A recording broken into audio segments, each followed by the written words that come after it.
The sunshine and beaches of South Florida attract many types of people. Aspiring young models gravitate here with the hopes of being discovered. Beginning in February 1984, the dreams of stardom darkened into nightmares when several young women disappeared. It was the beginning of a string of brutal and terrifying murders that spread out across the country.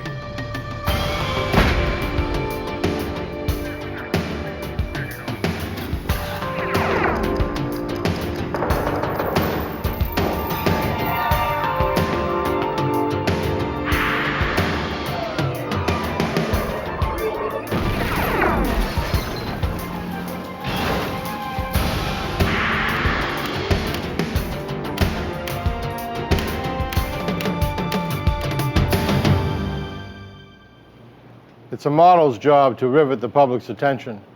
But in 1984, some aspiring models began attracting publicity in a terrible new way.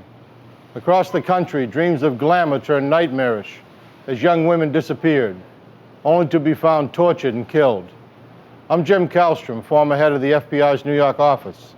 When a suspect emerged, the FBI's 10 most wanted list became the tool we used to try to flush him out.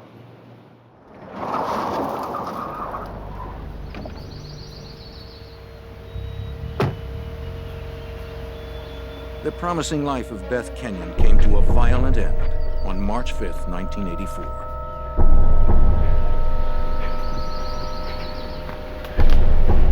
The attractive 23-year-old dreamed of becoming a model. She had even been a finalist in the Miss Florida pageant.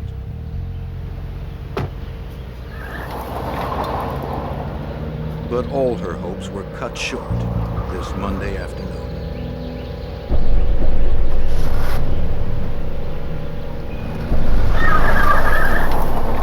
The next day, Beth's parents reported her disappearance to the Miami police.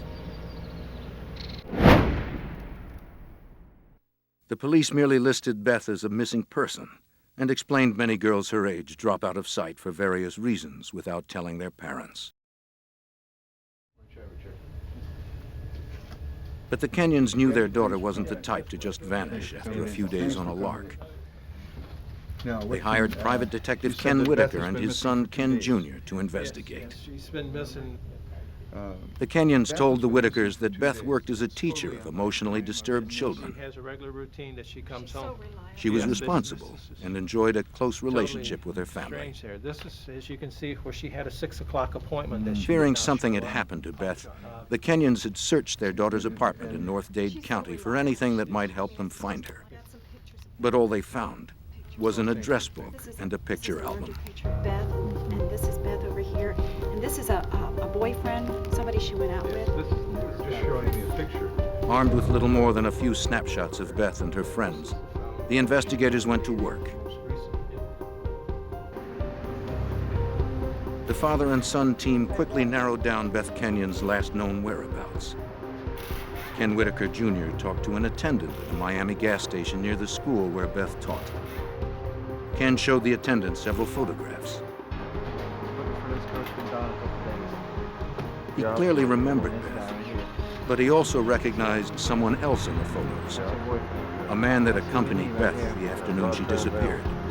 His name was Christopher Wilder. On March 11th, 6 days after Beth's disappearance, the investigators contacted Wilder by phone. He denied knowing where Beth was, but invited the Whitakers to his house to speak more about her. But when Wilder didn't answer his door, the suspicious investigators decided to look around. They had learned he was a successful building contractor and a self-proclaimed fashion photographer. The Kenyons had told the father and son team that Wilder had proposed to their daughter, but that she had turned him down, leaving him upset and angry. Rifling through the garbage, the Whitakers found a photograph. Chris Wilder. On the surface, it appeared an innocent picture, but to trained eyes, it meant more. The Investigators soon learned that Christopher Wilder had driven a car in the Miami Grand Prix.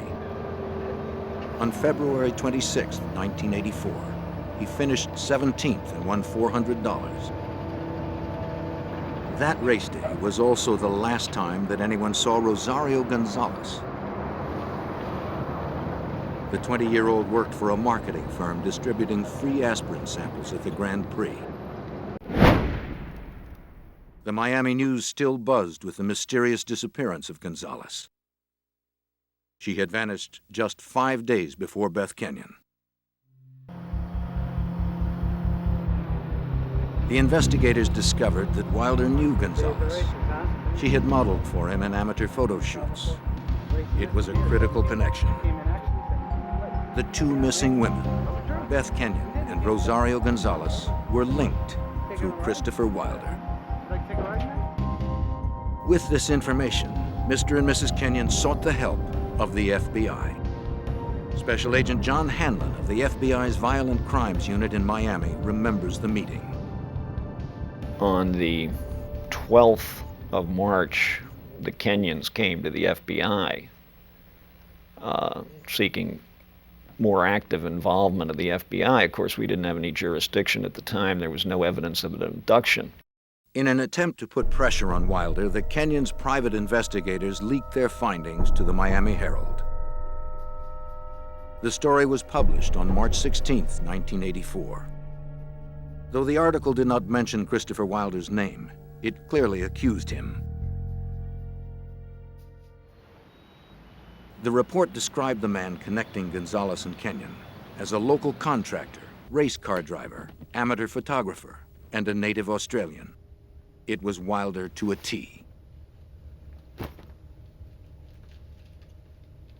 Although the FBI had no jurisdiction, Supervisory Special Agent Gordon McNeil had already begun looking into the matter.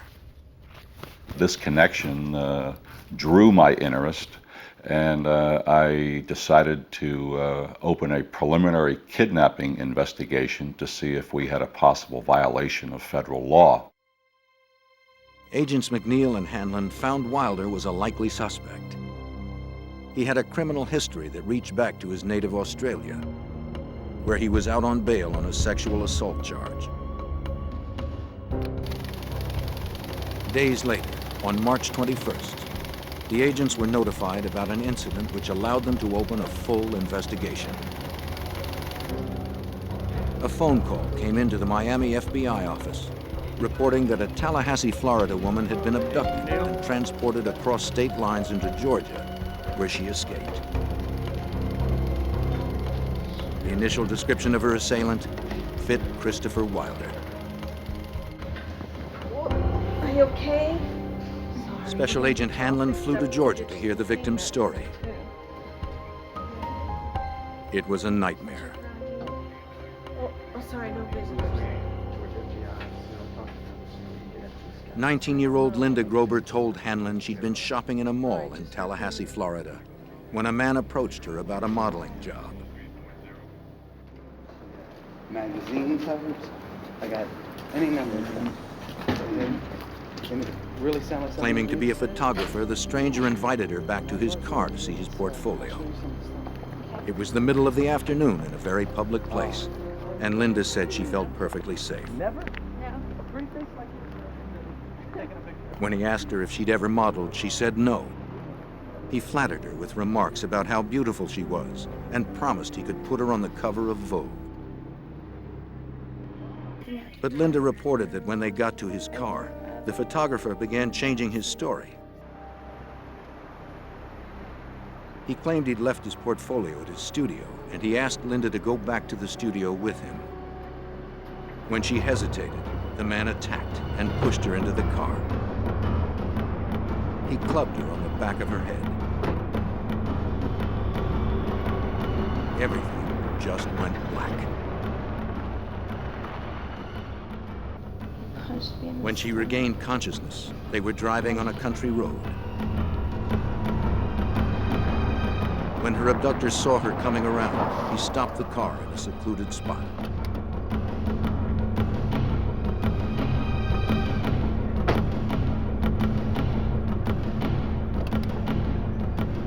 He dragged Linda from the car, telling her that if she tried to escape, he would kill her.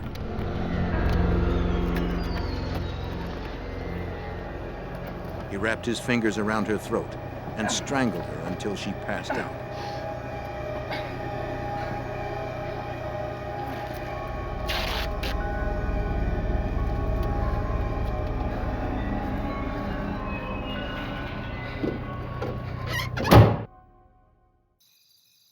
The next time she woke up, she was wrapped in a sleeping bag, lying on a bed in a cheap motel room.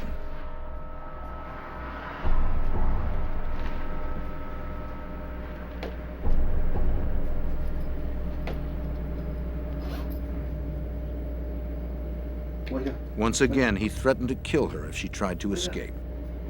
Don't move. He tied her to the bed and superglued her eyes shut. For the next several hours, the kidnapper repeatedly raped, beat, and tortured Linda Grober.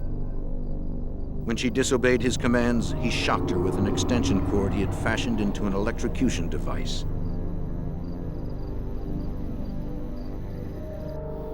And he tied The me abuse up. was so severe, Linda realized she would be dead before someone found her. And then we drove to a room. Did you recognize anything when you got out of the car? She managed to break free and locked herself in the bathroom. Somebody help! Help She me, pounded on the somebody help walls and me! screamed for help. Help me! Stop it! Stop it! Stop it! Hey!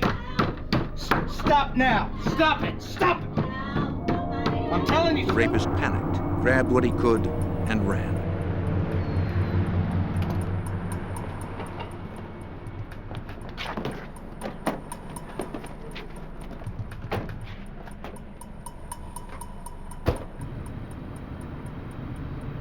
Agent Hanlon showed Grober a series of photos and asked if she could identify her assailant.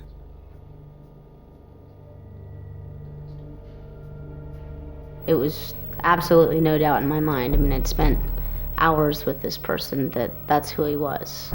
And I just identified him as clearly Christopher Wilder. Now 35, a PhD candidate and a single mom, Linda Grober's fierce determination saved her life. It also made her a strong witness, ready to risk everything for her abuser's arrest. I was in the hospital for a week or something like that, and then I had to basically leave the country while he was still a fugitive because they were concerned about my safety. They were concerned about my family's safety. As heinous as Grober's ordeal was, it had the value of catapulting the investigation into a federal case. Because she had been abducted across a state line, the FBI now had full jurisdiction. Christopher Wilder was now wanted for the kidnapping and rape of Linda Grober. And he remained the prime suspect in the disappearance of Rosario Gonzalez and Beth Kenyon. Obviously now we had federal violation, and we had every reason to put all the resources of the FBI into this case.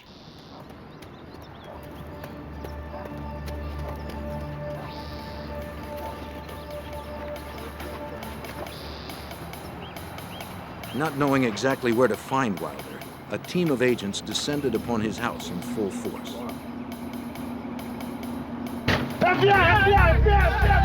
Kicking in the door, they poured in, ready to arrest the suspect. Clear! Clear! Clear! Clear! But they found an empty house. Clear! Everything clear? All clear, all clear. Wilder had long abandoned it. All clear. He was on the run, days ahead of the federal agents. And every minute he remained free put another woman in jeopardy. The desperate chase had begun. March 1984. FBI agents conducted a meticulous search of the abandoned home belonging to Christopher Wilder. 2 women were missing and presumed dead at his hands. A third had barely escaped with her life after her kidnapping and rape. The agents needed something to clue them in to their suspect's present whereabouts. You like to decorate it? Well, it's made.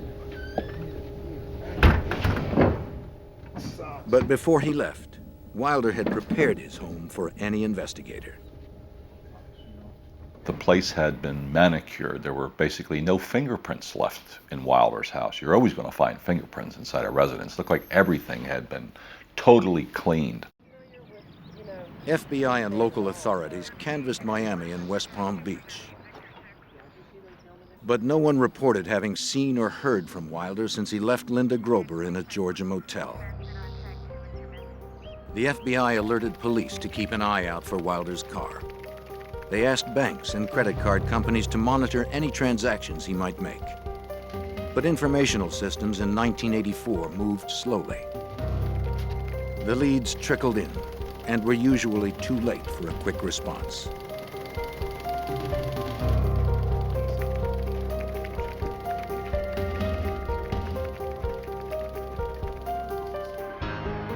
On March 21st, 1984, a sharp-eyed utility repairman in Central Florida noticed something unusual in a shallow creek.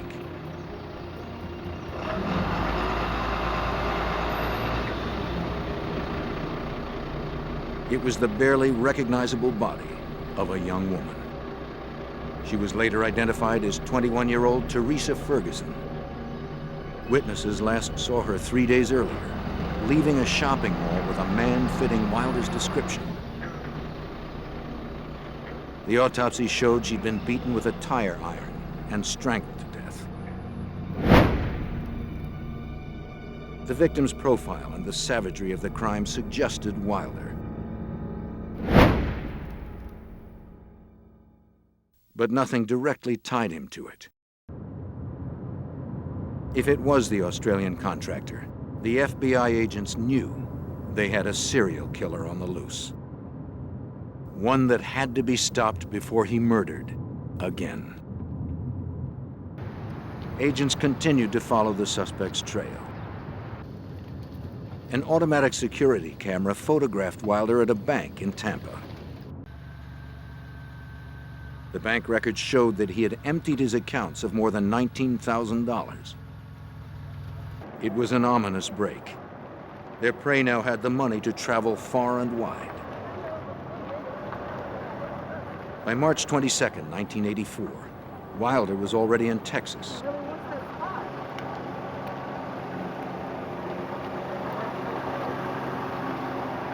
Witnesses saw him approach 23-year-old Terry Walden in the parking lot of Lamar University in Beaumont, Texas.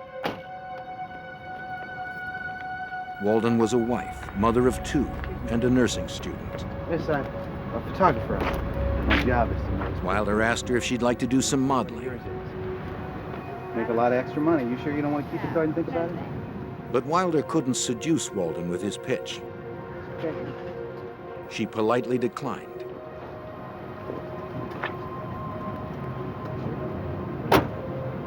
She had no way of knowing that she would soon see him again.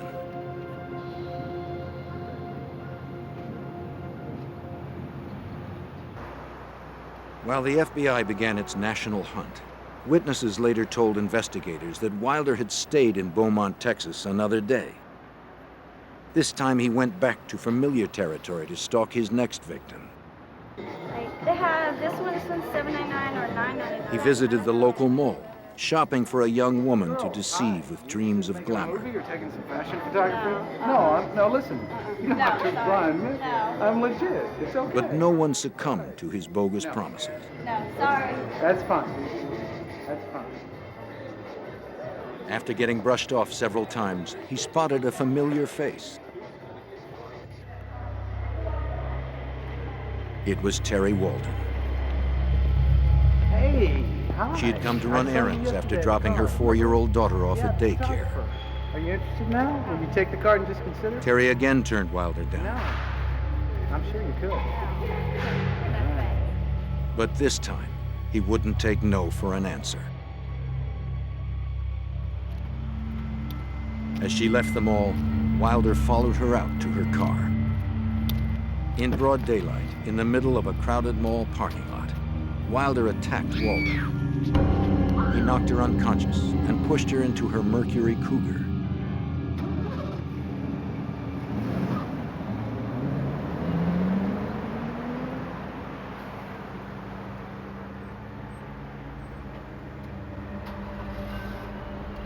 He grabbed his bags and drove off in the victim's car. Walden's husband reported her missing later that afternoon when she failed to pick up her daughter at daycare. But by then, it was too late.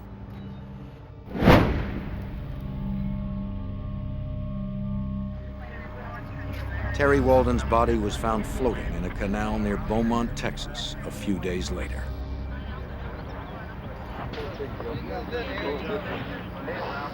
The police recovered Wilder's Chrysler a few miles away. Some fiber and some here and here. Let's get a couple pictures of this, Jim, before we take the stuff out. An FBI forensic search of the car uncovered hair and fibers matching Teresa Ferguson, the young woman discovered by the repairman 5 days before.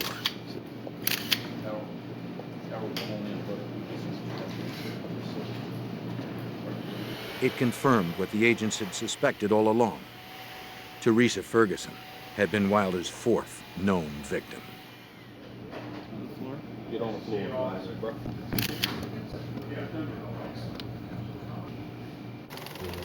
McNeil and Hansen estimated that the killer was still at least 2 days ahead of them. Out of the Miami office, they broadcast a national all-points bulletin for Terry Walden's stolen car.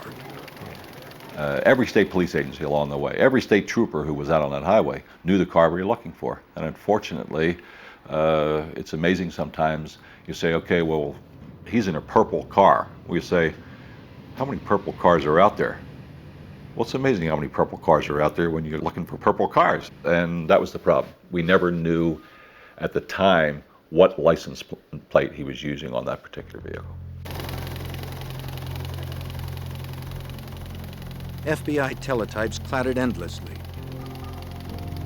Every field office in the country received page after page describing Wilder's physical appearance, his victim profiles, where he had last been identified, and where he was thought to be heading. The technology of 1984, however, could not keep up with the pace of his flight.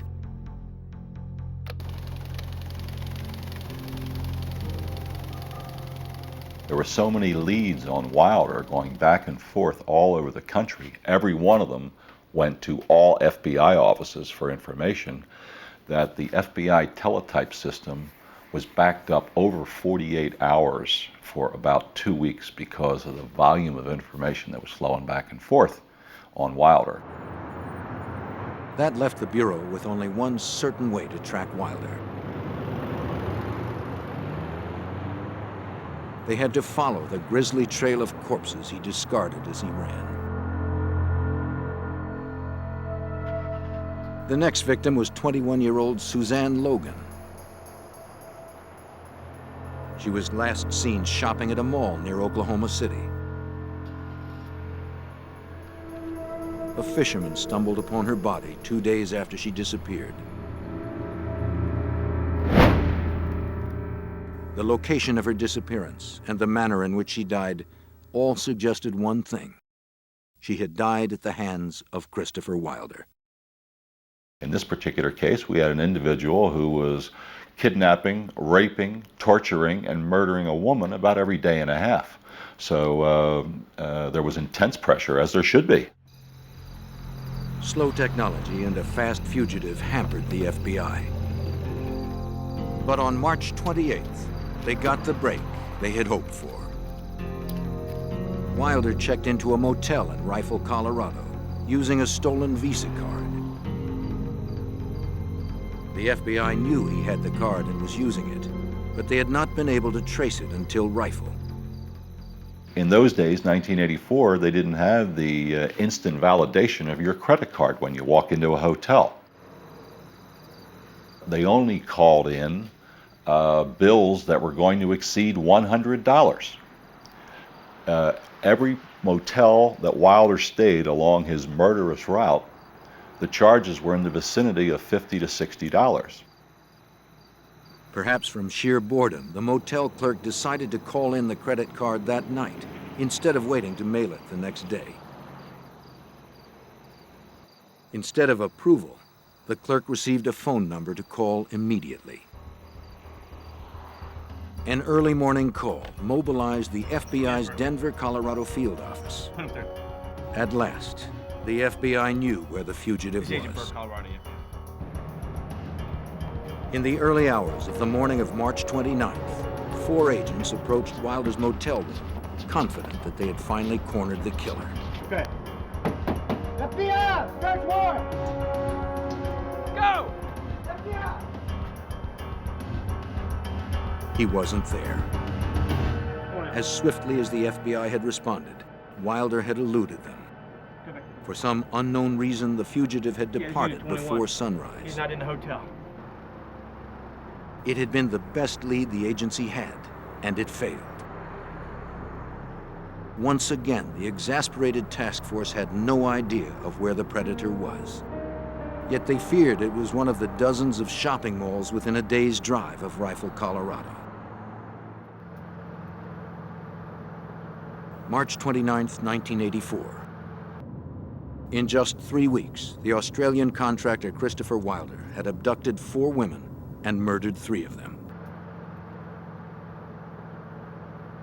FBI agents noticed a pattern developing in the campaign of violence.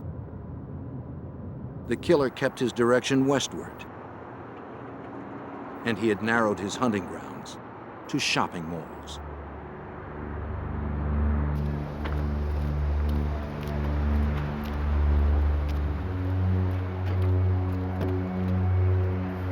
"18-year-old Cheryl Bonaventura was last seen at the Mesa Shopping Mall in Grand Junction, Colorado.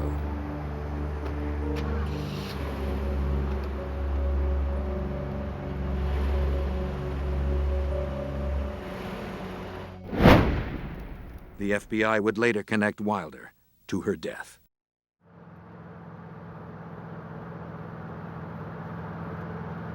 You had a man that you knew was on the prowl. You had a man who you knew as each day goes by that some poor soul in deathly fear of her life was dying in an extremely extremely painful way.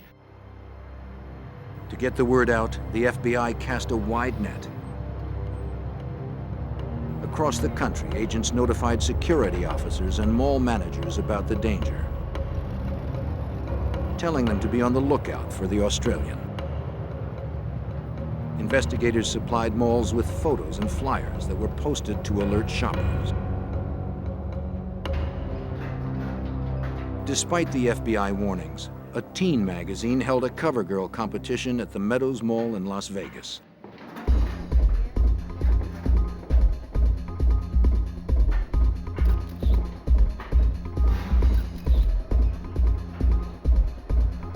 Wilder showed up, armed with his camera.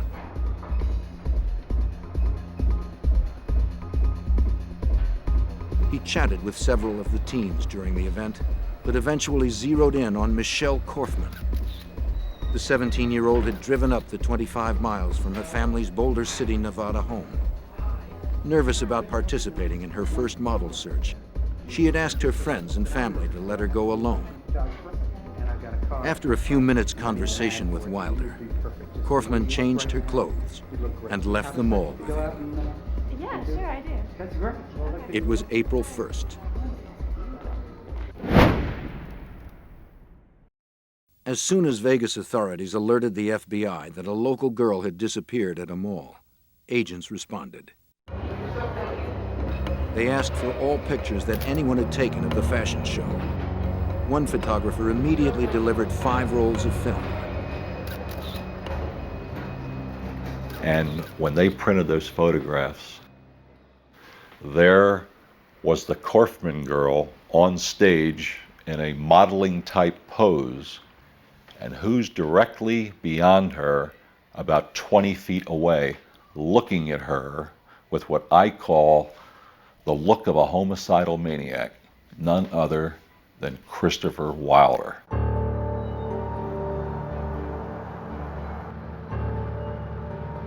Like the others, young Michelle Korfman suffered at the hands of Wilder.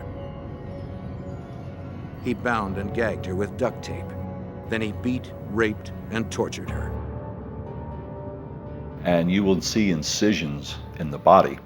They may only be 1 inch to 1.5 inches long, and they're not deep. They're done just enough to make it bleed.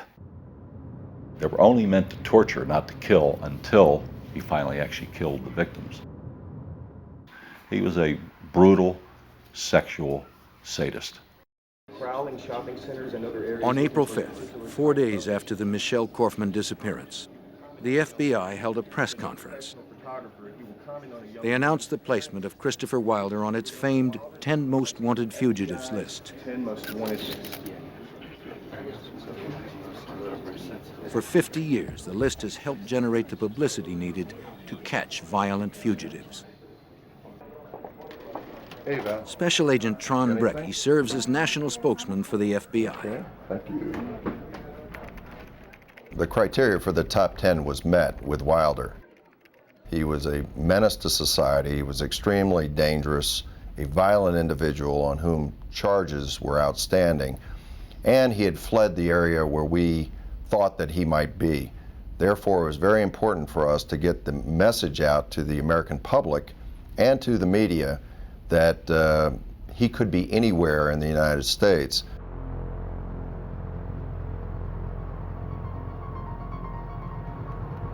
But Wilder's addition to the 10 Most Wanted Fugitives list came a day too late for Tina Marie Rosico. In Lomita, California, on the day before the press conference, the 16-year-old visited the Del Amo Fashion Center Mall to apply for a summer job. What a beautiful face you have. The high school student wanted the work to save for a car. She met Christopher Wilder when he said that she was perfect for a modeling gig he had to shoot. And actually, you're so perfect that I could give you $100 right here. He gave her $100 cash and promised much more to come. If you're right, and I know you are, I can tell you are. Do you have a few minutes to just go out and look at clothes and shop? Take some pictures in front of me. I say to myself, this girl is perfect.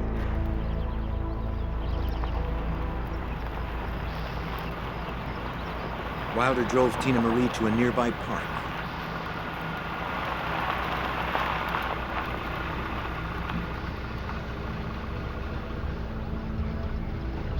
At first, everything progressed as if it were a legitimate job.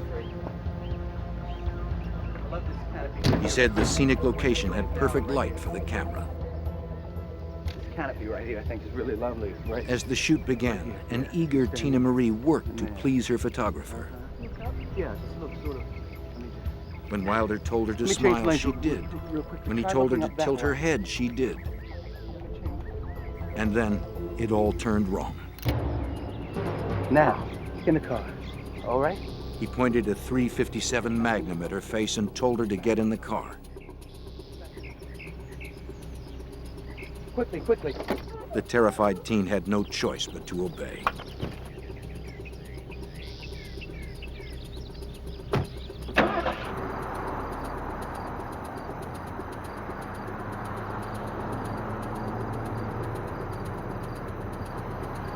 Wilder brought Tina Marie Rosico to a motel in San Diego.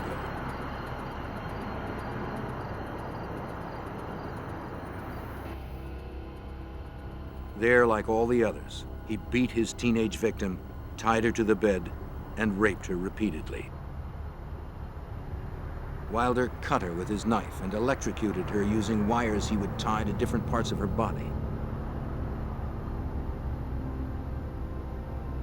The brutality perplexed Agent Hansen. You say to yourself, why would anybody want to do that to anybody, to scare them so bad, to brutalize them so bad, to torture them with an electrical cord, and then kill them like a piece of trash? And that person knows they're going to be killed. I mean, up until some point, the great realization comes over that individual, I'm not going to survive this. My life's over. And these are young women. He identifies himself as a professional photographer, commenting on a young woman's appearance and attempts to persuade her to accompany him from the area. Just as Tina's life was about to end, a special news bulletin captured Wilder's attention. Dangerous, and this approach may lead to his apprehension. Christopher Bernard Wilder has been placed on the FBI's 10 most wanted list. The It was the FBI press conference. Wilder watched in horror as his picture was plastered on television sets across the nation. The federal agents proclaimed him the most wanted fugitive in America. They held him responsible for the disappearances of 6 young women. They didn't know about the 7th victim in the hotel room with him. We gotta move, come on. Wilder panicked. He grabbed Tina Marie and hit the road. Come on, we gotta move.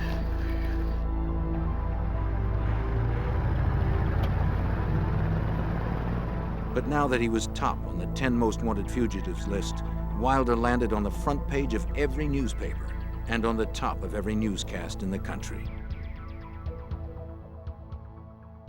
It's the front page headline in every newspaper in America. Every news show, every radio show is talking about Christopher Wilder and showing his picture and saying his name, Christopher Wilder. The FBI hoped that by plastering Wilder's face across TV screens and newspapers, someone, somewhere, would spot him. It was the best chance agents had to stop Wilder before he destroyed another life. In the spring of 1984, the FBI conducted the largest manhunt in history for the rapist and murderer, Christopher Wilder. They knew of at least 6 victims. They suspected there were many more. Wilder had squeezed through the FBI net in Nevada as he headed back east. With him was a 16-year-old hostage named Tina Marie Rosico. On April 10, 1984, outside a shopping mall in Gary, Indiana, Christopher Wilder told Rosico that he would let her go on one condition. She had to help him catch his next victim. For 6 days, the adolescent had been raped, beaten, and terrorized. She was ready to do whatever he asked. Wilder noticed Dawnette Wilt ducking into several shops. He figured she was job hunting in the mall.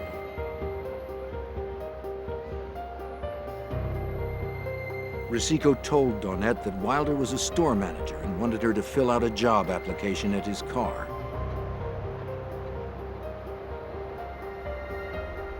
When they reached his car, Wilder drew his pistol and forced Dawnette to get in. Sweetheart, why don't you just come with us? Get the car. Get in. Go around. He sped off with the 2 girls. Witnesses saw them leave.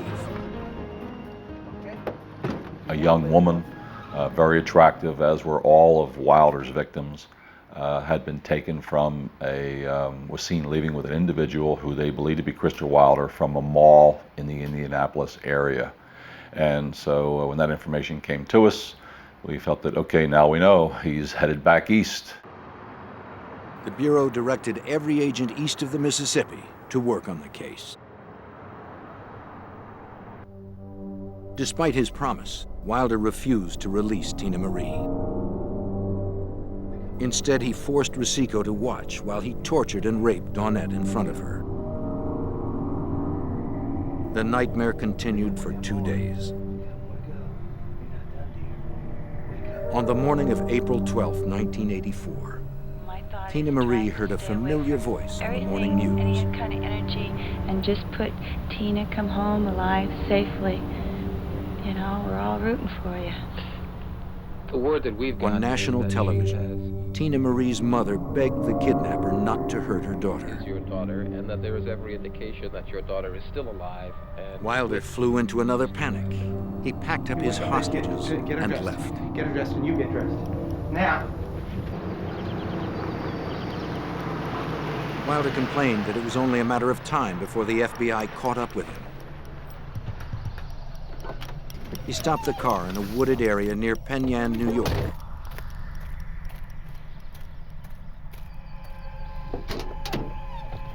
He ordered Rosico not to move. Dawnette was drugged with sleeping pills, yet he forced her to march into the forest.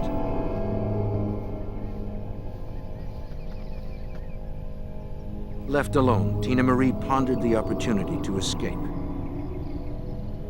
But the horror of the last 9 days had broken her mentally. She stayed put.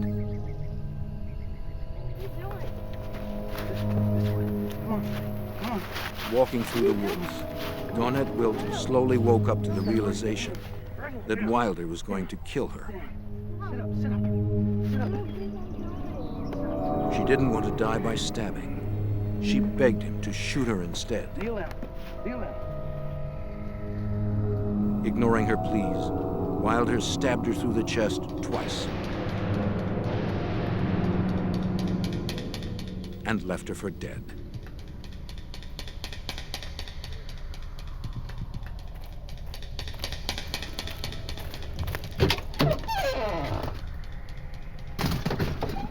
Okay, here we go.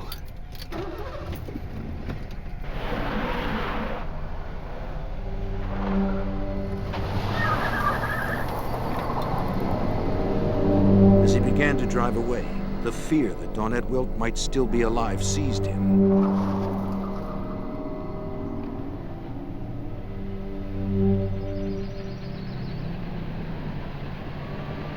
He returned to the scene to properly dispose of Dawnette.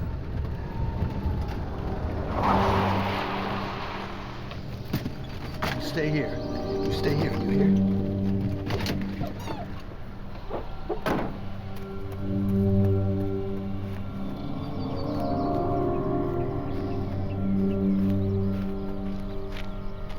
When he got there, he could scarcely believe what he saw. She was gone. Incredibly, Dawnette Wilt had survived. Stabbed twice, bleeding profusely, drugged and beaten, she had managed to pull herself up and escape to a road where a passing motorist rescued her. Thanks to Wilt's testimony, the FBI now pinned Wilder in the Northeast, still driving the Mercury Cougar he had stolen from Terry Walden. But for how long? After he went back and found out that she was no longer there, he realized obviously that he had to do something with this vehicle. He needed a new vehicle. And he got into western New York State. Once again, he headed for the nearest mall.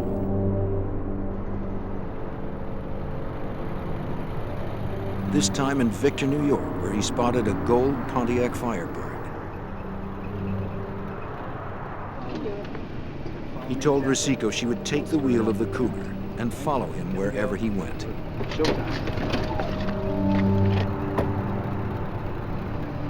He carjacked 33-year-old Beth Dodge. At gunpoint, Wilder forced her into the back seat of her Firebird. The emotionally shattered Tina Marie did as she was ordered.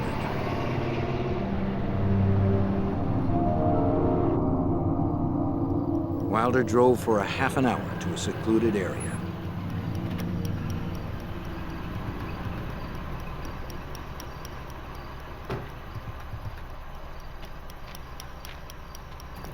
Come on, get out. Come on, just get out.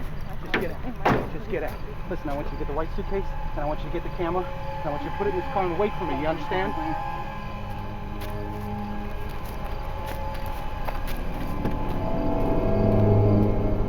He forced Beth Dodge into the woods.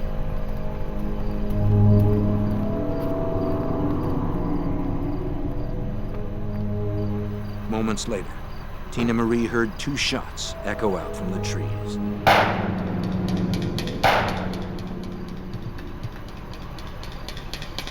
There had been no rape, no torture this time.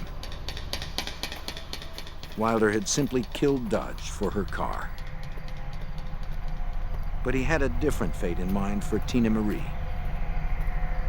In all the hell he had put her through, Wilder had bonded with Tina Marie. He told her he didn't want her to be around when the end came. He drove Tina Marie Rosico to the airport in Boston and gave her money for a ticket home to Los Angeles. Her ordeal was finally over. Once safely home, Tina Marie would fill in details for agents about Wilder's murderous rampage. Wilder was now alone, and the agents didn't want to wait till another victim disappeared to clue them into his whereabouts. During the search for Wilder, we knew that he had friends in Canada and had visited Canada extensively. So we felt there was a good chance that he was heading directly east and then north into Canada.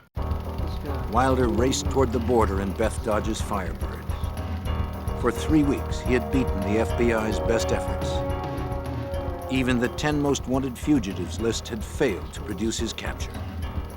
Agents McNeil and Hansen desperately wanted to stop the killer before he struck again or fled their jurisdiction.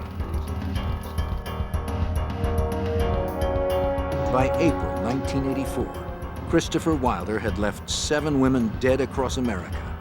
3 more were presumed dead. 3 others had survived with rapes and beatings.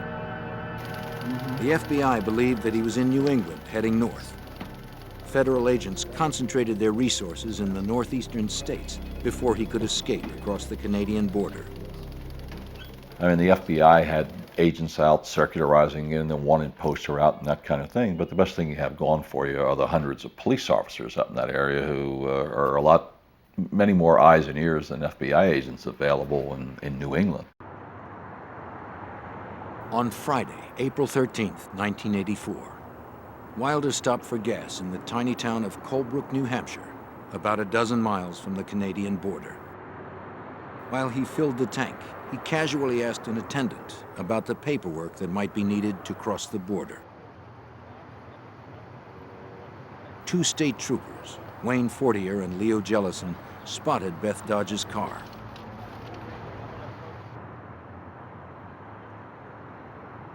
They, like almost every police department in the country, had been told to be on the lookout for the Firebird and for a man of Wilder's description. Jellison asked Wilder if he could speak with him. Wilder leaped into the Firebird and grabbed his .357 Magnum.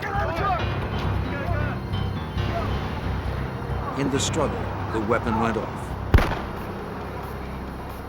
Officer Jellison was shot in the chest. He would live. But Christopher Wilder would not. The bullet that wounded Officer Jellison first passed through Wilder. It pierced his heart, killing him instantly. Wilder's cross-country reign of terror ended with a 10th death. His own. Authorities ultimately recovered the mutilated bodies of Cheryl Bonaventura and Michelle Korfman in the months afterwards. But the 2 missing women that started the investigation, Rosario Gonzalez and Beth Kenyon, were never found. Mr. and Mrs. Kenyon went to their graves without knowing the fate of their daughter. Other victims and their loved ones have struggled to restore their shattered lives. Linda Grober has also learned a chilling lesson. I think an important point to make is that these people are not always demons, and they don't always have tattoos, they don't always have long hair. They're often extremely eloquent, and they're disguised, and they can fit easily into your father's living room after dinner sipping a wine or a brandy. The terrifying truth is that Christopher Wilder was not unique. He made the most wanted fugitives list, but there are dozens of killers like him each year that never reach national attention. They trawl our shopping centers, our schools, and our churches, searching for victims. Vivid dreams of easy fame and fortune can quickly darken. Only through public awareness, tireless vigilance, and the resourcefulness of the FBI can we hope to keep these predators at bay.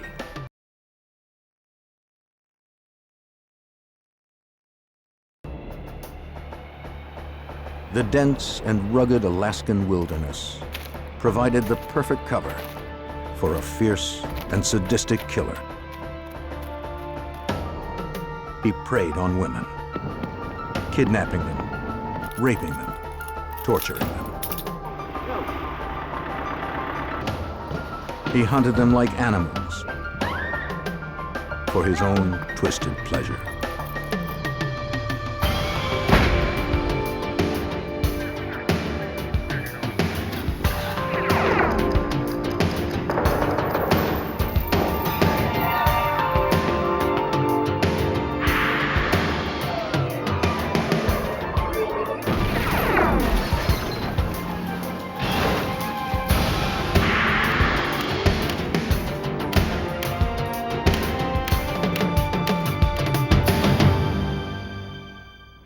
In the 1970s and 80s, people went to Alaska looking for a fresh start, to reinvent themselves, or to disappear for a while. Some of those disappearances weren't by choice. I'm Jim Kallstrom, former head of the FBI's New York office. A serial killer's rampage was exposed when the bodies of young women began turning up in shallow graves that dotted the Alaskan wilderness. The killer was at home in the rugged terrain, but the hunt for him began 3,000 miles away, where FBI profilers mapped the criminal's mind.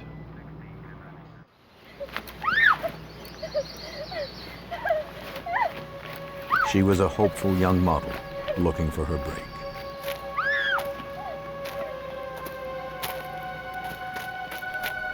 She accepted a job with a man who claimed to be a photographer, but turned out to be a merciless killer.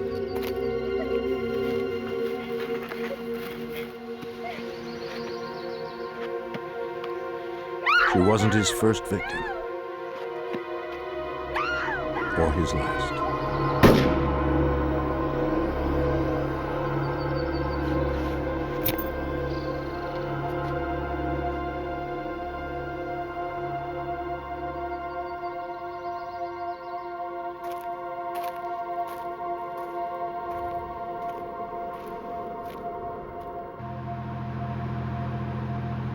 From the 70s through the mid-80s, the wilderness of Alaska became a popular destination as people flowed north to construct the Alaskan pipeline. The population boomed. On August 13th, 1982, two off-duty Anchorage police officers were hunting moose near the Knik River, in a wilderness about 20 miles from Anchorage.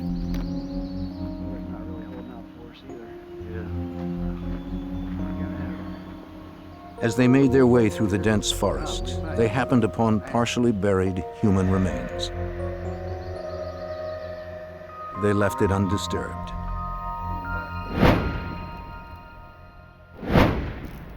The next day, crime scene technicians from the Alaska State Troopers arrived at the scene. Crimes out here fell under state jurisdiction. Besides clothing and an elastic bandage, troopers found a .223 caliber shell casing in the shallow grave. Conveniently buried here in the sand. Dental records identified the remains as 23-year-old Sherry Morrow, an exotic dancer reported missing a year earlier by her boyfriend. Troopers called him in to break the news. Her clothes matched the ones he reported her missing in, but her good luck charm, the gold arrowhead pendant she never took off, was gone. Morrow was probably murdered shortly after she disappeared, giving the killer more than a year to cover his tracks. Finding him would be next to impossible. In the year following the discovery of Sherry Morrow's body, more women began turning up. It's a sad truth that finding bodies in the Alaskan wilderness wasn't all that unusual. 2 or 3 times a year, some novice hiker or hunter would get lost and succumb to the elements. But a growing number of bodies had a different story to tell. During new road construction on September 2nd, 1983, a crew unearthed human skeletal remains not far from where Sherry Morrow's body had been found 1 year earlier.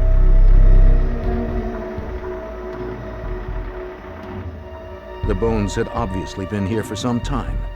Yet until recently, this area of the Knik River was so remote that it could only be accessed by boat or light plane.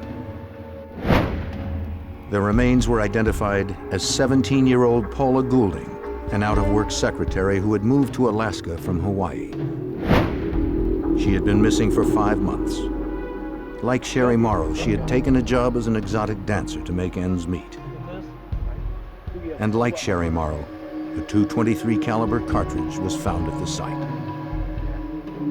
For Alaska State Trooper Wayne Van Clausen, the connection was frightening. And that's about when everything started to become kind of scary for everybody, because the profile was the same. They were topless dancers from the clubs downtown, but that was certainly when there was the belief that there was a serial murderer out there. 2 bodies had been found, but now troopers believed there were more. They began to revisit missing persons reports. Many of those reported missing were exotic dancers, but in Alaska, their disappearance was not unusual. Missing persons was a relatively low priority. Statutorily, if you're an adult, you have a right to be missing. And there were a lot of instances where these girls would just jump on a plane and go away. Between 1980 and 1983, 12 women had been reported missing. That was only a fraction of the unreported total. Troopers now wondered how many of the missing women were victims of the killer. That would be difficult to determine. The Alaska State Troopers sent the evidence from the Sherry Morrow and Paula Goulding crime scenes to the FBI's laboratory in Washington, D.C. for analysis. The FBI ran ballistics tests on both shell casings to see if they were shot from the same gun. State troopers hoped the results could provide them with strong evidence that the same person committed both murders. The lab results were conclusive. Both women were killed by the same high-powered rifle. There was little doubt Alaska troopers were dealing with a serial killer. While they began their hunt for him in the wilderness, the Anchorage police were dealing with their own problems.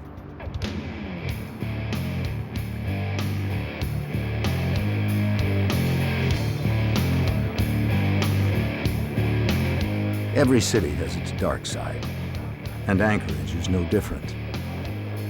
Except that in Alaska, the nights are longer and darker.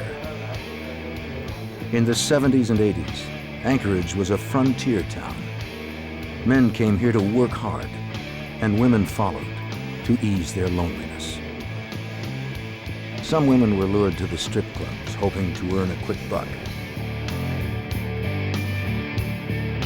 Others, looking for more respectable opportunities, worked in the clubs until something better came up. For many, it never did.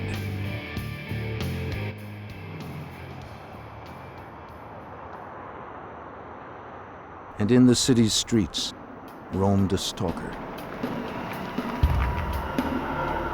He chose carefully.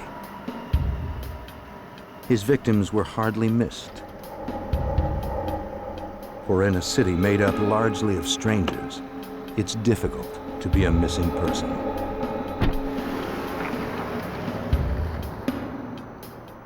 Some of the women who disappeared from Anchorage turned up safely.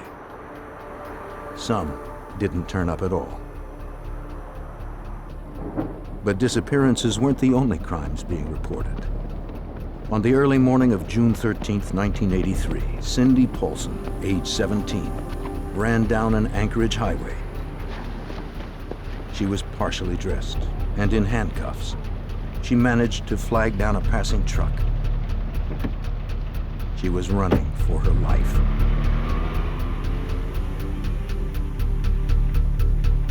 The motorist dropped her off at her motel apartment. The desk clerk had called the Anchorage police. Miss Pollson? An officer removed her handcuffs and tried to calm her. You all right? Here, let me get this. Anchorage police officer Greg Baker recalls the incident. We found her in handcuffs with very little clothes on. She was real credible. She was very scared, she was very frightened, and she told us her story. Pollson, the prostitute, told Baker that she picked up a trick the night before. She described him as wiry, scruffy, about 6 feet tall, with glasses and a stutter. He was not the kind of person she thought of as threatening. But as soon as she stepped into his car, he handcuffed her and put a wood-handled revolver to her head.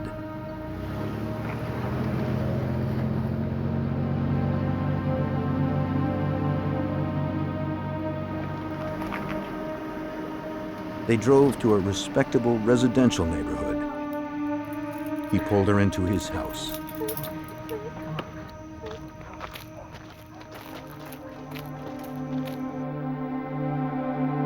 The place was well kept and full of hunting trophies. He had a chain hanging from the ceiling of his den. He chained her up and stripped her.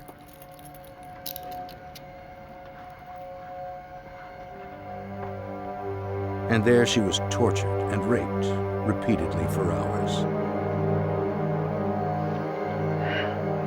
Then he went to take a nap, leaving her there. But he wasn't through yet. He said he was going to take her to his cabin in the wilderness. He said if she tried to get anyone's attention, he'd kill her, and them as well. He told her he already had his alibi worked out. His friends were willing to lie for him. No one would believe her story. They ended up at the airport. She could see him loading a weapon into a small aircraft. She also saw her chance for escape. Her one chance to save her life.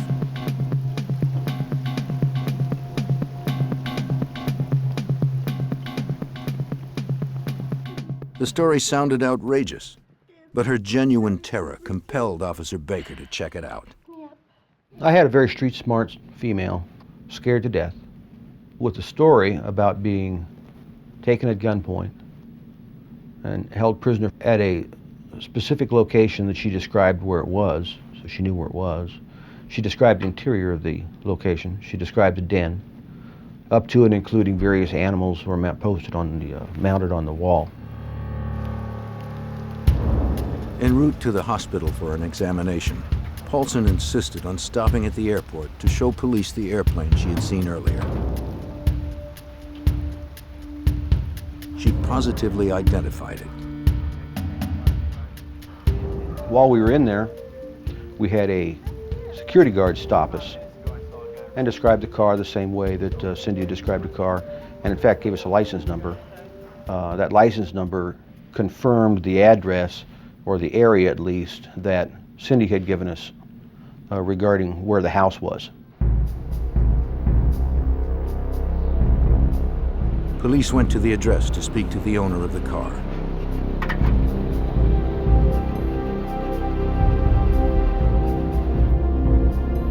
They arrived moments before he pulled up, driving the vehicle described by Cindy Pollson.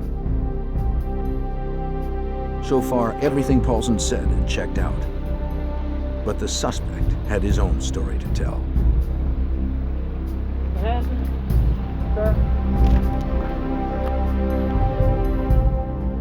According to the motor vehicle records, the car that Cindy Pollson was abducted in belonged to Robert Hansen, a baker in Anchorage. Hansen, who fit the description of the man Pollson described, calmly answered questions. He said he was at a friend's house from 5 p.m. to 11:30 p.m., repairing a seat for his airplane. Afterward, he went to the home of another friend and stayed until around 5:30 that morning. Then he went to the airport and installed the seat.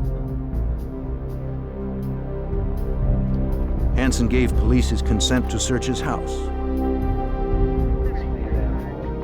Again, his home was exactly as Pollson had described. That only proved she'd been in the house, not that Hansen had raped and tortured her there. They could find no evidence of that. They did notice a loose-fitting wall panel.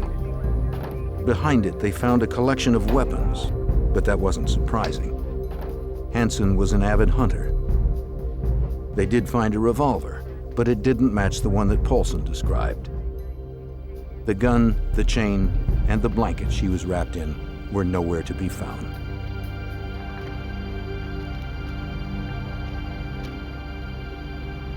Hansen's car appeared equally clean.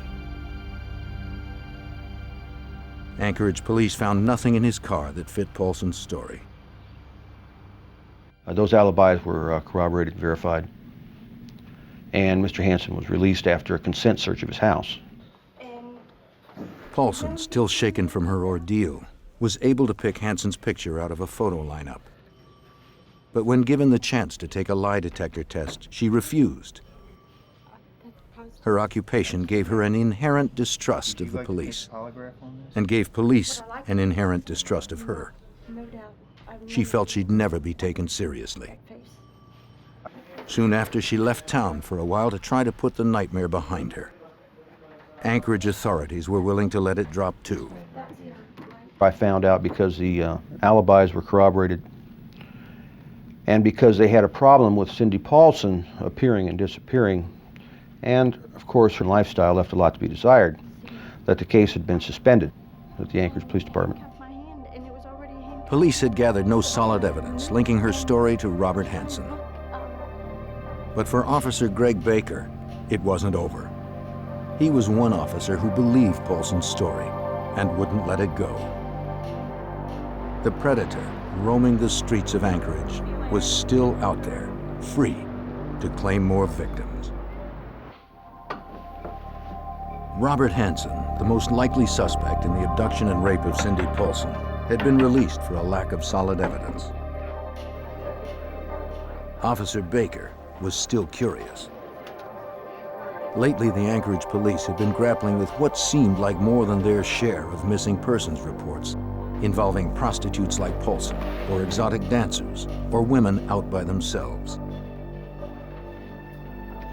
Pollson's assertion that she was about to be put on a plane only reinforced his creeping suspicions about Hansen.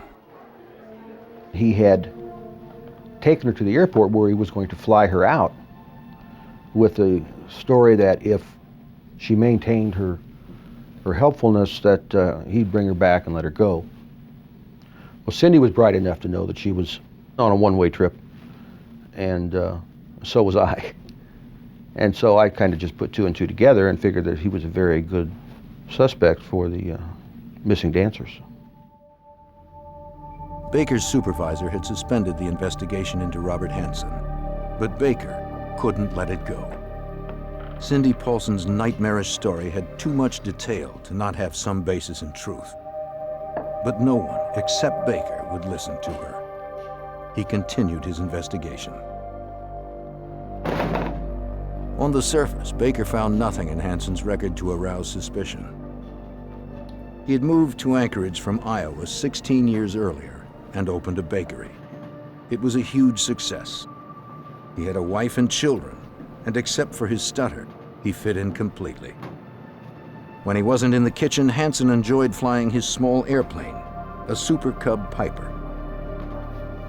Back on the ground, he took to the woods. He was a solid citizen. He just didn't fit the model of a serial killer. There were plenty of others drifting through Alaska more suited to that role. They didn't have businesses. They didn't have families. Hansen did. He had everything to lose.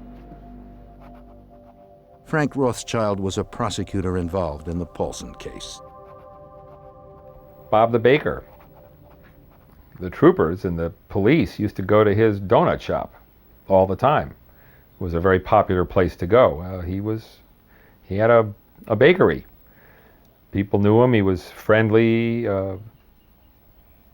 He was just a hard-working guy. Unaware of Officer Greg Baker's local investigation in Anchorage, state troopers were still trying to find their serial killer. Bodies continued to be unearthed in the Alaskan wilderness. Troopers set up a task force to study the similarities between the missing women and the murder victims. They hoped to find a common thread that would lead to a suspect. Until authorities knew more, They did their best to educate dancers and prostitutes about playing safe. For the first time, police and prostitutes were on the same side. According to Rothschild, the goal was preservation. Law enforcement were then and had been for a time advising young women who were working in some of these clubs and who were working the streets to be careful and to advise them there was a maniac out there who seemed to be abducting and killing people. A little digging revealed that Hansen's criminal history was extensive. 12 years earlier, in 1971, he'd been arrested twice for kidnapping, rape, and assault with a deadly weapon. They were crimes that bore an eerie resemblance to what Cindy Pollson had endured. Baker couldn't bring this information to his supervisor.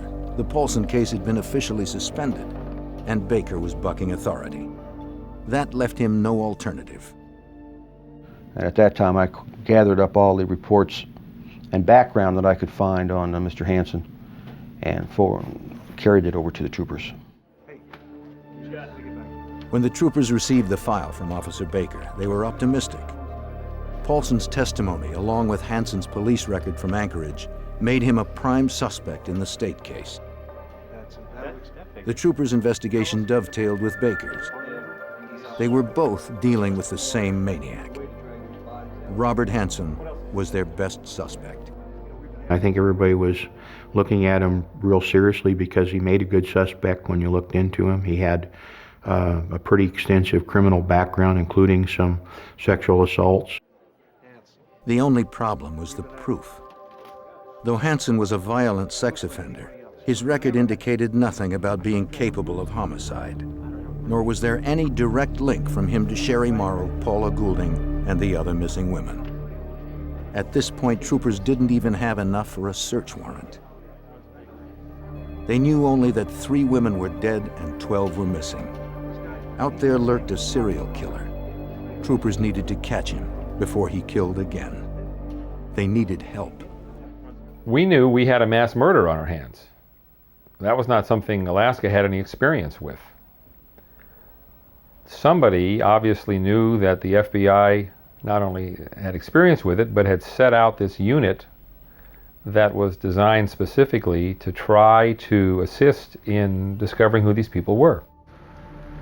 To catch a killer in their own backyard, the troopers called on help from over 3,000 miles away.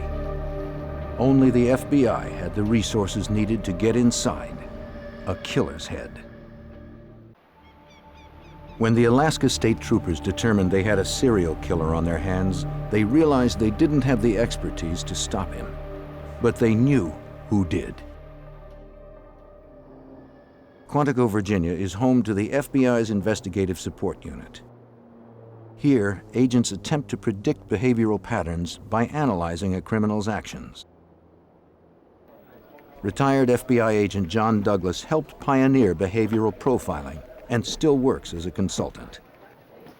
His profiles are based on 25 years interviewing convicted killers. They taught Douglas how to think like they do. He's learned that serial killers are acting out their fantasies of control and conquest. As Douglas slowly wins their trust, he takes them back to the scene of their crime. You finally get them talking, they start giving you that 1,000-yard stare. They're back 10 years ago, 20 years ago when they were perpetrating the crime, and they kind of lock into that 1,000-yard stare, and their memory is just so precise. And the fantasy is what keeps them going over and over and enables them to survive when they're incarcerated. So I got to tap into that. It takes time, but once I'm in there, I get tremendous information. From these interviews, he distilled a checklist of traits and habits that serial killers share. They start young, with lesser crimes such as arson or cruelty to animals. Over the years, their violence builds. To every new case, profilers bring the knowledge of how killers evolve. To understand the criminal, you must look at the crime. You just want to see if you can come up with an analysis based upon preliminary police reports, crime scene photographs, a profile of the victim, autopsy protocol, reviewing that review the autopsy photographs, do an analysis of the overall crime, the risk level that the subject took, the victim risk level, analysis of the area, maybe the crime scene, maybe you have multiple crime scenes, and then based upon that, you attempt now to come up with a specific type of profile. By examining every aspect of an unsolved crime, a profiler can determine specific characteristics of that killer, such as age, occupation, and physical characteristics. The troopers contacted the FBI to see if the Bureau could work up an analysis of the Anchorage killer. They hoped the profile would sharpen the investigation and bring overlooked clues to light. The troopers gave the FBI what they needed to build the behavioral profile. For a scrupulous, accurate profile, they required only facts from the troopers, no analysis or theories. Trooper Wayne Van Clausen didn't want to lose any time. The information he received from Officer Baker aroused his suspicions about Robert Hansen, but he needed more information. Criminal records were just beginning to be computerized, and he didn't have access to them all in Anchorage. While the profile was being developed, he went to Juneau to collect Hansen's records from the Superior and Supreme Court archives. In his fact-finding mission, Van Clausen researched every town that Hansen had ever lived in. He found reports on Robert Hansen dating back to 1961. He gathered all that he could carry, sent the rest by truck, then headed home. While he was in Juneau, the FBI had come through with a criminal profile of the serial killer. The fact that the killer was so prolific meant to Douglas that he could function unnoticed within the community. Someone who worked independently, most likely a business owner. The killer would be an avid outdoorsman, since the bodies were recovered in remote areas of wilderness. Since he preyed on prostitutes, Douglas concluded the killer had difficulty talking to women, had low self-esteem, and grew up feeling like an outcast. Based on killers with similar profiles, Douglas provided a specific characteristic to explain the cause of those feelings of inadequacy, a feature that bore an eerie resemblance to Robert Hansen. The one that totally blew us all away, I think, is that when they said he's either going to be a stutterer or someone who has a lisp, a speech defect. How do you figure that? But that was one of the things that they suggested might show up. The FBI profile pointed to Robert Hansen, but the depths of Douglas's insight were about to be known. Upon Van Clausen's return, troopers studied the files. The records showed that Hansen had spent 3 years in a reformatory for setting fire to his old high school's bus garage. Based on their work with previous killers, the FBI profilers said the killer would have a history of arson. You have a boyfriend? Yes, actually, I do. Yeah, because The profile painted the killer as a social misfit. Hansen's court-ordered psychiatric reports from his days at the reformatory bore this out. Not boyfriend, girl. Yes, I'm really busy right now, you know.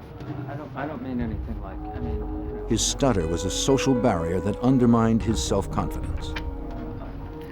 Whenever he tried to assert himself, he'd be slapped down. I have a lot of work to do, or I'm gonna call security on you. He never forgot the sting. The profile said the killer would learn to function as a normal member of society while his perversions festered within. His record showed that in his 30s, Hansen began working at a bakery. He would brag to co-workers about his kleptomania and the sense of power it gave him.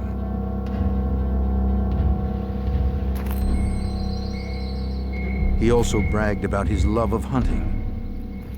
He took great pleasure in exerting power over his prey, stalking it, then wounding it, and he became good at the kill, winning prestigious awards. In 1967, he moved to Alaska to start a new life and for better hunting. 3 years after moving there, his record showed he was arrested for the attempted rape of a young receptionist at gunpoint. He pleaded no contest to assault with a deadly weapon.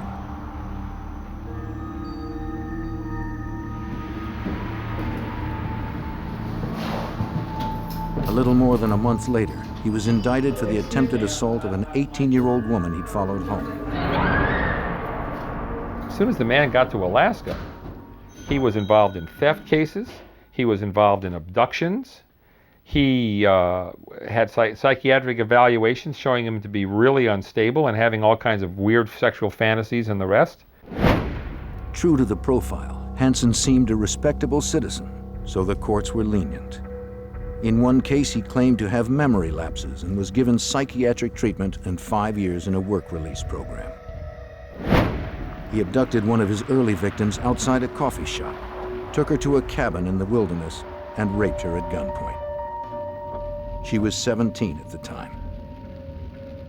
He told me, of course, if I called the police, that he would hunt me down and kill me. He told me he was a fine, outstanding businessman. He had never mentioned at any point during the rape time or before or after that he was married, but he said he's a fine, outstanding businessman and that I was just a kid and nobody would believe me.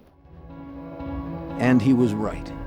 Everything the profiler said about the perpetrator of the serial killings fits suspect Robert Hansen, a truly dangerous man who was passing as a nondescript face in the crowd.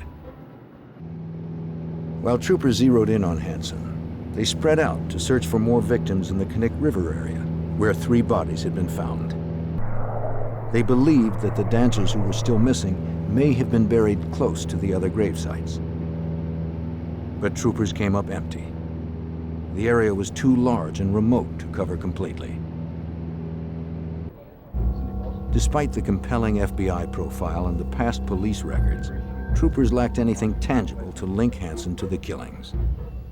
His police records were too stale, the evidence too circumstantial to hold any weight in a court of law. Investigators hoped that Cindy Pollson could help. She was the only surviving victim to Hansen's current wave of violence. Perhaps she could remember something else from her ordeal. Pollson gave another statement. But this time, she was able to ID one of the guns Hansen had in his possession. Aside from Pollson, Hansen had not been implicated in a rape or abduction for more than 10 years. But in the hopes of strengthening their case and establishing a pattern of behavior, investigators searched for another of Hansen's victims from years earlier, whose experience matched Pollson's. Although this prior victim no longer lived in the area, troopers tracked her down and asked for her help. I had gotten a call from Alaska asking if I would like to maybe help with a conviction for Mr. Hansen. They had explained to me that he had killed, to the best of their knowledge, 7 women. And they explained to me that the last woman had broken free. She agreed to testify when the time came, but troopers still had a weak case. Though troopers felt confident they were on the right track, they didn't have enough to prove that Hansen was a serial killer. According to Anchorage Police Officer Greg Baker, Hansen knew that authorities were onto something. One morning I was driving by and I needed to get some donuts for the shift. Mr. Hansen was there and he had a window that he stood in and decorated cakes and cupcakes and cookies. And I remember watching him. He kept looking up at me and you could tell he was nervous. And he kept putting frosting on his thumb. And I liked that. Although investigators had Hansen in their sights, they still lacked the evidence to connect him directly to the crimes. But because Hansen matched the profile so closely, Douglas flew to Alaska to review the case and to brief the troopers and prosecutor Frank Rothschild on how to proceed with the suspect. Information that's already in front of Douglas was confident that Hansen was their serial killer. The hunter was now the hunted. So the mission was to provide a analysis for them. Does he have the capability to commit a crime like this? And the answer was yes. I believe this prostitute, and I believe he's capable of perpetrating these crimes. Douglas's idea was to bring Hansen in for questioning while simultaneously searching his house. To obtain a warrant, investigators needed to list specific items they believed to be in the house. They knew to look for the gun that Cindy Pollson described, and the one that fired the bullets found in the graves of Sherry Morrow and Paula Goulding. That wasn't enough. They needed a home run, something that would prove Hansen's guilt in no uncertain terms. They asked Douglas if there was anything else to list in the warrant. Yes, some of the research findings is we're dealing here with a serial killer. And serial killers, it starts off as fantasy. And one of the things to keep the fantasy going after the crime is because they're on the hunt nightly looking for victims, is they take some type of a memento. We call them either souvenirs or trophies, something belonging to the victims. Douglas helped prosecutors write the affidavit based on the likelihood of finding mementos mentioned in the profile. Okay, anything else? I've got those two. Anything from a piece of the victim's jewelry to a driver's license. We don't have any. But a behavioral profile had never been used as the basis of a search warrant in the United States before. Rothschild knew he'd need to back it up with more conventional information. Obviously, the district attorney's office wanted this search warrant to be bulletproof. They wanted it to be absolutely, positively, without flaw. Because they knew this was a big, big case. The last thing they wanted was to have something wrong with the search warrant and have all the evidence thrown out. The affidavit swelled to 48 pages. The judge granted 8 search warrants for Hansen's property. Now, they just needed Hansen. They had learned his pattern, knew his schedule. On October 23, 1983, they went to pick him up at his bakery. But Hansen wasn't there. He'd gotten off to a late start, unwittingly keeping the troopers waiting 20 tense minutes.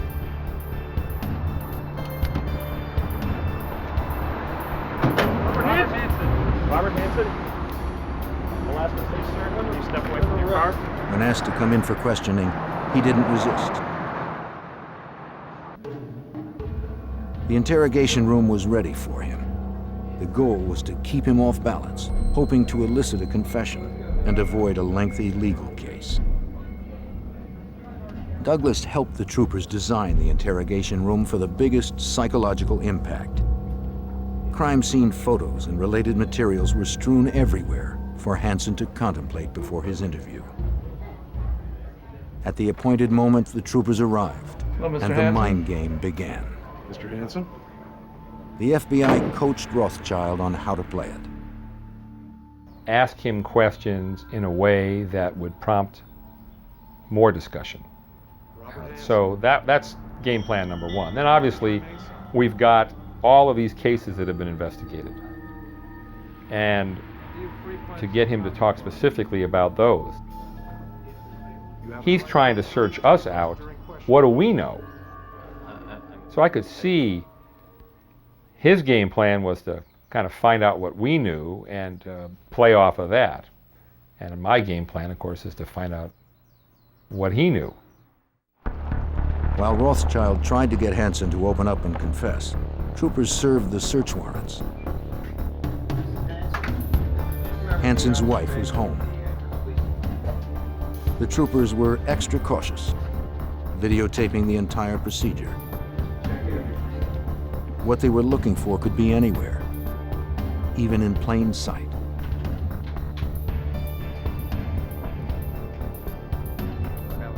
Hansen knew the troopers had access to his police and psychological records. He didn't tell authorities anything they didn't already know. He spoke of his painful upbringing, his strict family, his anger. He admitted to picking up dancers and prostitutes in the early 70s, and how enraged he became when they tried to raise their prices. But he denied threatening any of them. He admitted nothing. While Hansen told his story and his house was being turned inside out, other troopers headed to his bakery and to the airport to search his plane. Both were clean. The house became the focal point of the investigation. A careful search of the upstairs bedroom finally yielded a curious and eerie discovery. An aerial map of the region, peppered with 37 X's. They seemed to be clustered mainly around the area where bodies had been found. But there were dozens more marks than bodies, at least so far. The searchers continued up to the attic. Under insulation, the troopers found weapons. Among the items found were a .223 Ruger Mini 14 rifle, like the one used to kill Sherry Morrow and Paula Goulding, and a wood-handled revolver resembling the one described by Cindy Pollson. Yeah. The search team let Van Clausen know the good news. Sounds good. These women look familiar? You ever seen them? The net was closing on Hansen, and he knew it. But he wasn't ready to talk just yet. Take another look. The interview dragged on for hours. It didn't seem like a confession was likely. I haven't. I've never seen it. While troopers collected the evidence, the case unwound even further. Hansen's friend and neighbors stopped by, curious about the activity. She was stunned by the news, then made a confession that demolished the last of Hansen's story. She told troopers that her husband provided Hansen with his alibi on the night of Cindy Pollson's abduction. He'd lied to protect his friend, not realizing how serious Hansen's charges were. The husband later called police and retracted his statement. Hansen's alibi evaporated. As the search continued, the troopers found the most incriminating evidence so far. Evidence that Douglas knew had to be there somewhere.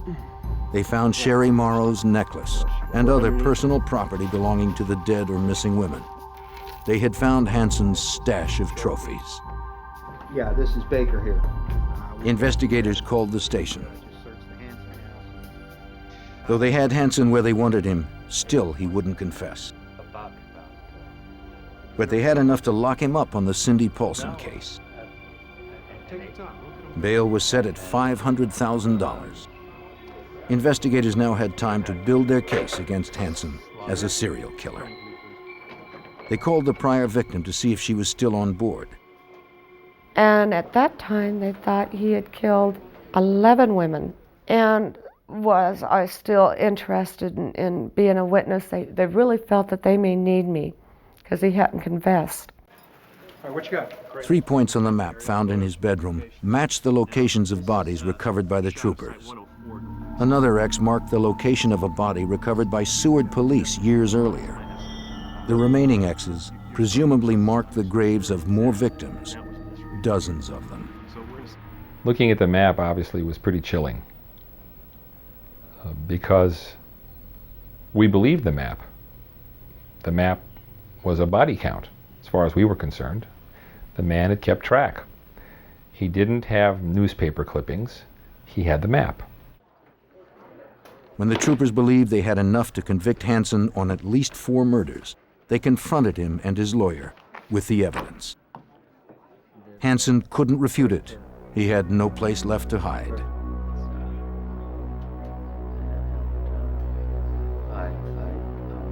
Finally, it was time to confess. Time for Hansen to cut a deal.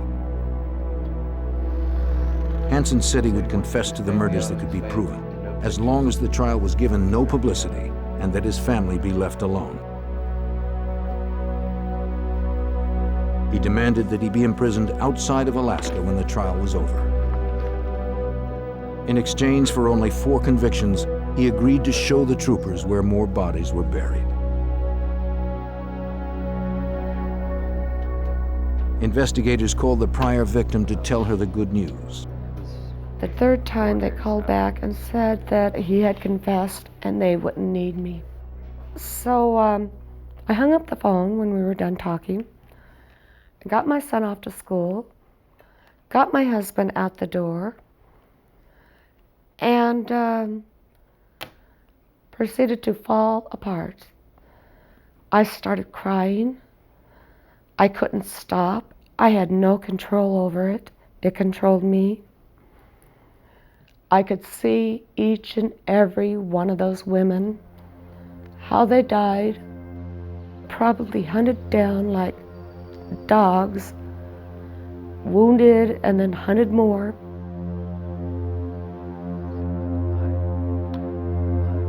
In his confession, Hansen described how he would take his victims into the woods and hunt them as prey. Over the dozen years that he lived in Alaska, he'd raped more than 30 women and developed many strategies for capturing them. Once he found a likely target, a solitary woman like Sherry Morrow. He would befriend her and arrange to meet her at a fast food place. If they were dancers or aspiring models, he'd offer to pay to photograph them. He'd arrive early and stay in his car. That way he'd be certain the woman arrived alone and had no one waiting for her in the parking lot. No witnesses. Then he'd go in and meet his new victim.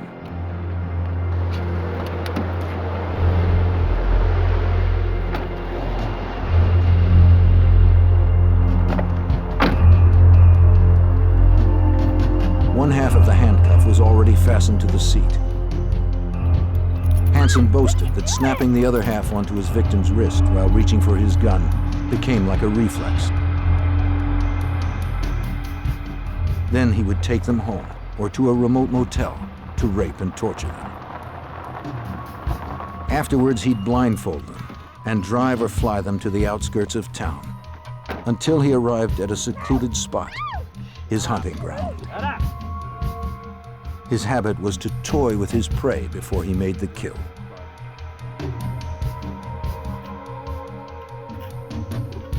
Hansen confessed that in the summer of '83, he devised what he called his summer plan. He sent his family away so he could bring his victims home. When he was done with them, he'd dispose of them in the wilderness. Code 26. On February 27, 1984, Robert Hansen was convicted of murdering 4 women and sentenced to 461 years plus life with no chance of parole.